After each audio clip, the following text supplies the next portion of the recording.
Pasang je brake lock, gear lock ataupun pedal lock. Ramai yang boleh cakap macam tu, tapi sebenarnya lock ni semua hanya melambatkan saja, bukan mencegah untuk kes kecurian kereta.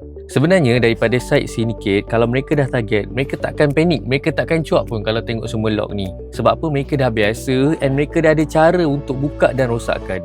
Untuk owner Hilux kat luar sana yang masih lagi skeptical, dah beratus kali tengok iklan EasyTrack, tapi hati tu masih belum terbuka nak upgrade, it's okay, tak mengapa. Sebab realitinya 99% owner Hilux yang datang upgrade sistem security dekat EasyTrack ni, diorang rasa lebih tenang, peace of mind selepas buat pemasangan GPS tracker dan juga item security. And paling penting, itu bukan sekadar rasa.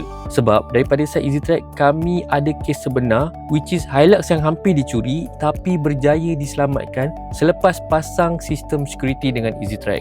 Itu fakta and kita bukan sembang kosong.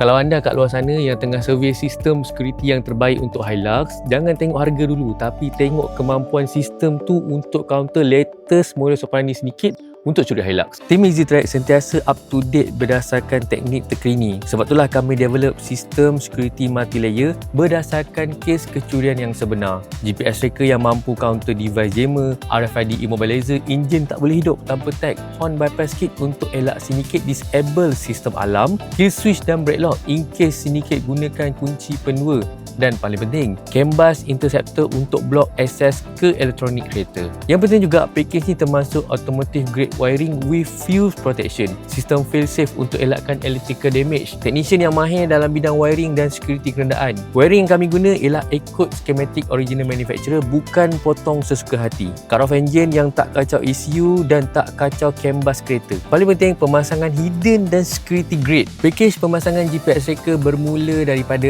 RM650 sahaja. Kalau anda pun dah pakai Hilux dan tak nak tunggu kena dulu baru cari solution, inilah masa yang tepat.